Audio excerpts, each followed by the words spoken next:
တင်ငယ်ချင်းအားလုံးမင်္ဂလာပါခင်ဗျာအခုကျွန်တော်တင်ဆက်ပေးမယ့်ဗီဒီယိုလေးကိုလာရောက်ပြီးအားပေးကြပါအောင်လို့ကျွန်တော်မိသားစုခံပါတယ်ခင်ဗျာ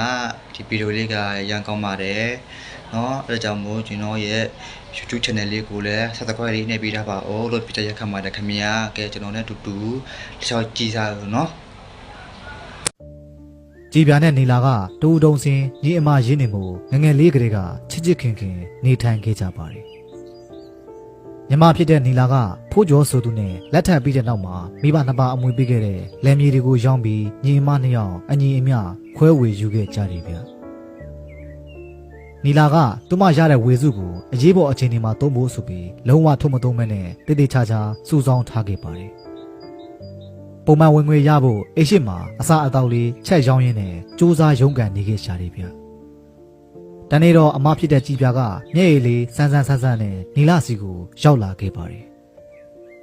စီပွားရေးလုပ်ဖို့အရင်အနေလိုတဲ့အတွက်ငွေချေးပေးဖို့ဒူးထောက်လောက်ချပြီးနီလာကိုမျက်နှာငယ်လေးနဲ့အတနာခံနေခဲ့တယ်ဗျနီလာရေမမတကယ်အရေးတကြီးငွေလို့နေလို့ပါမမကိုငွေကနာလောက်လှည့်ပေးလို့ရနိုင်မလားကွယ်မမအမြန်ဆုံးပြန်ဆက်နိုင်အောင်ကြိုးစားမှာပါညီမလေးနီလာဟာအမဖြစ်သူကိုတနာလို့ကူညီခြင်းပေမဲ့တယောက်တည်းဆုံးဖြတ်လို့မရတဲ့ကိစ္စဖြစ်နေခဲ့ပါတယ်မမကြီးမဲ့ငွေပမာဏကိုချိပေးလိုက်ညီမလေးတို့လင်မယားနှစ်ယောက်စုထားသမျှကုန်တယ်လောက်နီးပါးဖြစ်သွားမှာမမရဲ့ဒါကြောင့်ကိုဖိုးကျော်နဲ့တိုင်ပင်မရစီအောင်နော်လဲရောင်းလို့ရတဲ့ငွေတွေကညီမလေးငွေတွေပဲလေဘာလို့ဖိုးကျော်နဲ့တိုင်ပင်နေမှာလဲအော်မမရဲ့လင်မယားရဲ့လို့ဖြစ်လာပြီဆိုမှတော့မယားရဲ့ငွေနဲ့လင်ရပိုင်တယ်လို့လင်ရငွေနဲ့မယားပိုင်တာပဲလေတခုခုလုံးမယ်ဆိုအရင်ဆုံးတိုင်ပင်ကြရမှာပေါ့နီလာပြောစကားတွေကြောင့်ကြည်ပြာရင်ထဲမကြည်မနှက်ဖြစ်နေပေမဲ့ဘာမှဖြစ်တယ်လို့ဟန်ဆောင်နေလိုက်ပါတယ်နီလာရဲ့စိတ်ထဲအလိုမကျလို့ချိတ်မပေးရင်သူမဘာမှမတတ်နိုင်တာကြောင့်ပါဒါကြောင့်သူမငှားနေတဲ့အိမ်ရှိရာကိုခေါင်းငိုက်ဆိုင်နဲ့ပြန်ခဲ့ပြီးနောက်နေ့မှထပ်လာမယ်လို့စိတ်ကူးလိုက်ပါတယ်အဲဒီနောက်နီလာကကြည်ပြာငွေချေးမဲ့ကိစ္စကိုယောက်ျားဖြစ်သူဖိုးကျော်နဲ့တိုင်ပင်ခဲ့လိုက်တယ်ဗျအခုသဘောသားဆိုရင်ကြည်ပြငွေချေးမပေးတာပိုကောင်းမယ်ထင်တယ်အခုမကူညီချင်လို့မဟုတ်ဘူးနော်ကြည်ပြငွေတွေရရင်လောင်းကစားလုပ်ပြမှာနီလာလည်းသိရသားနဲ့ကွာလယ်မီတွေလည်းတယောက်တစ်ဝက်ခွဲထားပြီးပြီပဲ तू ကလောင်းကစားလုပ်ပြလို့ကုန်းသွားပြီလေအကိုတို့စီကငွေတွေချေးယူနေရလဲအချိန်မောင်းမရေတွက်နိုင်တော့ဘူးဘယ်တော့မှလည်းပြန်မဆက်ဘူးတကယ်လို့အခုထပ်ကူညီလိုက်တယ်ထားအောင်အကိုတို့တခုအရေးကြီးငွေသုံးဖို့လိုလာရင်အကိုတို့ဘယ်ကငွေနဲ့သုံးရမှာလဲသူများအကျိုးဆောင်ကိုအကျိုးပြောင်းတဲ့နီလာကြားဘူးတယ်မလားသူ့ကိုကူညီပြီးအကိုတို့လင်မယားဒုက္ခရောက်သွားရင်အဆင်မပြေဘူးလေအမဖြစ်သူကလောင်းကစားကိုဘဝတစ်ခုလိုခုံမင်းတက်မှတ်လွန်နေခဲ့တယ်ဗျအိမ်အောင်ကြပြီးတဲ့အချိန်အထိလောင်းကစားကိုမစွန့်လွတ်နိုင်ခဲ့ပါဘူးဝါသနာတူနဲ့အိမ်အောင်ပြုတ်မိတာကြောင့်လောင်းကစားကိုအရင်ကထက်ပိုပြီးဆွဲလန်းလာခဲ့တယ်ဗျ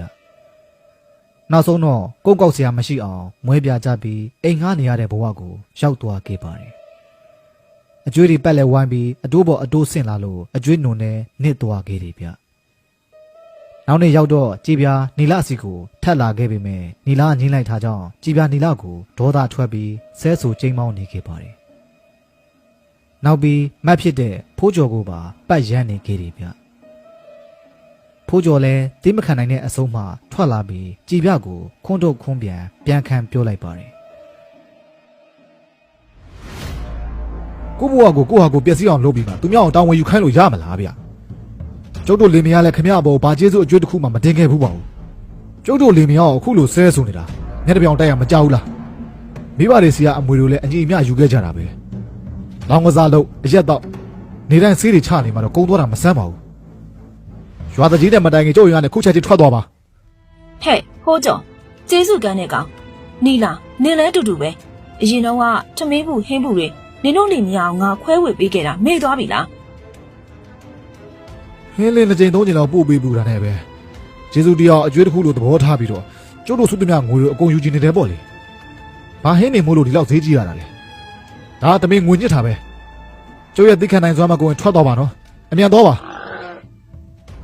ဖိုးကျော်စကားကြောင့်ကြည်ပြာမျက်ပြူးဆံပြားနဲ့ဒေါသတွေငယ်တိတ်ရောက်ကုန်ပါတယ်ငါနီလာအမအရင်ပဲဘယ်လိုပဲဖြစ်ဖြစ်သူငါ့ကိုကူညီရမယ်အေး ခမရအမဆိုပေမဲ့ကျုပ်ကသူ့ရဲ့အိမ်ဦးနိုင်ဗျကျုပ်ခွင့်မပြုနိုင်ဘူးခမရဘာလို့ချင်လဲပြော ဖိုးကျော်နဲ့ကြည်ပြရဲ့အော်ကြီးဟစ်ကျယ်ရန်ဖြစ်တန်ကြောင့်ရွာသားအချို့သူတို့ကိုထွက်ဆက်စုကအတင်းပြောနေခဲ့ကြပါတယ်သူတို့တွေကလောင်းကစားနုံနဲ့နှိမ့်နေတဲ့ကြည်ပြအကြောင်းကိုကောင်းကောင်းသိကြတာကြောင့်ပါနောက်ဆုံးတော့ကြည်ပြလက်ပလာနဲ့ပြန်သွားခဲ့ရပါတယ်အကျွေးမဆက်နိုင်တော့အကျွေးရှင်နေရန်လွတ်အောင်ခိုးကြောင်ခိုးဝက်နဲ့ပုံအောင်နေခဲ့ရတယ်ဗျယောက်ျားဖြစ်သူကလည်းငွေမရှာနိုင်တဲ့ကြည်ပြကိုရိုက်နှက်နှိပ်စက်ပြီးအိမ်ကနေအပီးတိုင်ထွက်သွားခဲ့ပါတယ်ဒုက္ခတွေကြားတဲ့ကြည်ပြတယောက်တည်းကြံနေခဲ့တယ်ပေါ့ဗျာရက်အနှဲငယ်အကြာမှာနီလာတို့လေမယားအပြင်သွားပြီးပြန်ရောက်လာတော့အင်းဒီချင်းဖြစ်တဲ့ဒေါ်အေးကြီးကသူတို့ကိုစေတနာနဲ့တရိလာပေးခဲ့ပါတယ် မူးလဲပိုင်းလောက်ကကြည်ပြားကိုမင်းတို့အိမ်ထဲမှာတွေ့လိုက်တယ်တခုခုယူသွားလာတော့ငါလည်းမသိပါဘူးအေး ဒေါ်အေးကြီးရဲ့စကားဆုံးတာနဲ့နီလာတို့နှစ်ယောက်သားအိမ်မောအမြန်တက်ပြီးပစ္စည်းတွေပျောက်မပြောင်းစစ်နေခဲ့ပါတယ် ဘာမှလည်းမပြောက်ပါဘူးကွာကြည်ပြအကျွေးရှင်နေရန်နဲ့လွတ်အောင်လို့လာပုံးနေတာပဲဖြစ်နိုင်ပါတယ်ဒေါ်အေးကြီးကလည်းကြည်ပြကိုမကောင်းမြင်နေတာများလား ဖိုးကျော်စကားကြောင့်နီလာပြုံးမိခဲ့ပါတယ်ဖိုးကျော်ရင်ထဲမှာကြည်ပြအပေါ်ဒေါသတွေမရှိတော့ဘူးလို့တွေးမိပြီးနီလာပျော်နေခဲ့ရှာတယ်ဗျ မနှက်ဖန်လောက်ကြည်ပြစီကိုအလဲသွားကြစို့လေသူလိုတဲ့ငွေတဝက်လောက်ကူညီပင်အဆင်ပြေမလားလို့မေးကြည့်လိုက်ပါလား ဟုတ်ကဲ့ပါအကိုဒီလိုပြောလို့နီလာဖြင့်ဝမ်းသာလိုက်တာအကိုရဲ့အကိုကိုအရန်ချစ်တာပဲ နီလာဖိုးကျော်ကိုဖက်ရင်းနဲ့ဝမ်းသာနေခဲ့ပါတယ်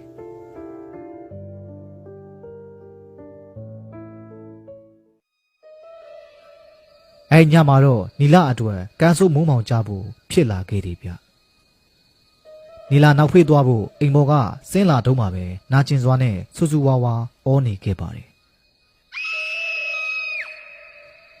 ဖိုးကျော်လဲနီလာအော်တန်ကြောင့်အမြန်ပြေးထွက်ပြီးကြည့်လိုက်တော့လူခန္ဓာကိုယ်ပုံစံနဲ့အရေးမဲမဲကြီးတွေကနီလာကိုရိုက်နှက်နှိပ်စက်နေတာကိုတွေးလိုက်ရတယ်ဗျအဲ့ဒီမဲမဲအကောင်ကြီးတွေကလူသားဆင်ဆင်မဟုတ်ဘူးဆိုတာသိလိုက်တော့ဖိုးကျော်ကသူ့တင်ထားမှုတဲ့ဂါရာကိုအတိအကျသွားခဲ့ပါတယ် မင်းတို့ရက်ကြစမ်း ဖိုးကျော်အော်ပြောလိုက်တာနဲ့မကောင်းဆိုးဝါးတွေအကုန်ထွက်ပြေးကုန်ပါတယ်နီလာခြေထောက်နှစ်ဖက်စလုံးရောင်ကိုင်းနေပြီးတကိုယ်လုံးညုံမဲဆွဲတရားတွေနဲ့ပြည့်နှက်နေခဲ့တယ်ဗျနီလာရဲ့အခြေအနေကိုမြင်ပြီးဖိုးကျော်ဘာဖုံပေးထားတဲ့ပရိတ်ယူယူကနီလာကိုဘော်ကိုဖျန်းလိုက်ပြီးအင်ချန်ဝင်းအနှံ့ထပ်ဖျန်းရင်းနဲ့မကောင်းဆိုးဝါးနေတဲ့ခါတာကိုရုတ်ခက်လိုက်ပါတယ် လာရလန်းအတိုင်းပြန်ကြစမ်းမင်းတို့ဘယ်သူလွတ်လိုက်တာလဲလွတ်လိုက်တဲ့သူစီကိုပြန်သွားကြသွားကြ အဲ့အချိန်မှာပဲခွေးတွေကထဦးလာကြပါတယ်ရုတ်တရက်လေးတိုက်လာပြီးပုတ်ရဲ့အနံ့တွေရလာခဲ့တယ်ဗျခဏနေတော့အဲ့ဒီပုတ်ရဲ့အနံ့တွေကလေနဲ့အတူကြည်ပြအိမ်ရှိရာဘက်ကိုရွေ့သွားပြီးခွေးဥတန်ကလည်းကြည်ပြအိမ်ဘက်ကနေပြန်ကြားနေခဲ့ရပါတယ်ဒါပေမဲ့လည်းဖိုးကျော်ကနီလာကိုစိုးရိမ်ပူပန်နေခဲ့တာကြောင့်ဘာကိုမှတန်တရားမဝင်မိခဲ့ပါဘူးနီလာကိုစိတ်ရုပ်အမြန်ပို့ဖို့ပဲစိတ်လောနေခဲ့တယ်ဗျ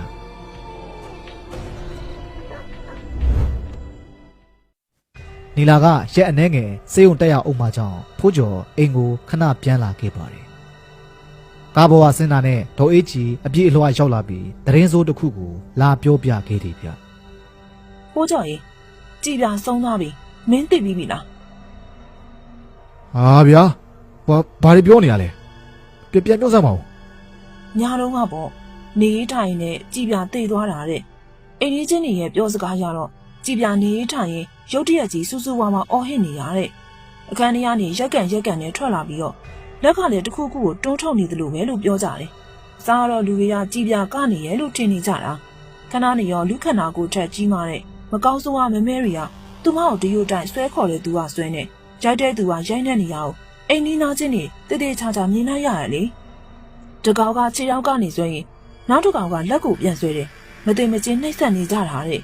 အယိုးကျိုးတဲ့အတန်ကြီးလည်းအတိုင်းသားကြားနေရတယ်။နောက်ဆုံးချိန်နာနာကြည်ကြည်အော်ဟစ်လိုက်ပြီးရနဲ့ကြည်ပြားငြိမ်ချသွားခဲ့တော့လားတဲ့။ကြည်ပြားတန်ငြိမ်ချသွားတဲ့မကောင်းဆိုးဝါးရင်လည်းခွေးဥတန်နဲ့တူပျောက်သွားခဲ့တာတဲ့။ ဒီတော့မှဖိုးကျော်လဲညတုန်းကနီလာကြုံခဲ့ရတဲ့အဖြစ်အပျက်ကိုပြန်တွေးနေမိခဲ့ပါတယ်။ အဲဒီနောက်မှကြည်ပြားနီလာကိုအောက်လန်းနဲ့လှုပ်ခဲ့ပေမဲ့သူရွတ်လိုက်တဲ့ခါတာကြောင့်ကြည်ပြားသူ့လုံးသမျှတန်ပြန်ထိပ်ပြီးတေဆုံးသွားခဲ့ရတာမှန်ဖိုးကျော်တိသွားခဲ့တယ်ဗျ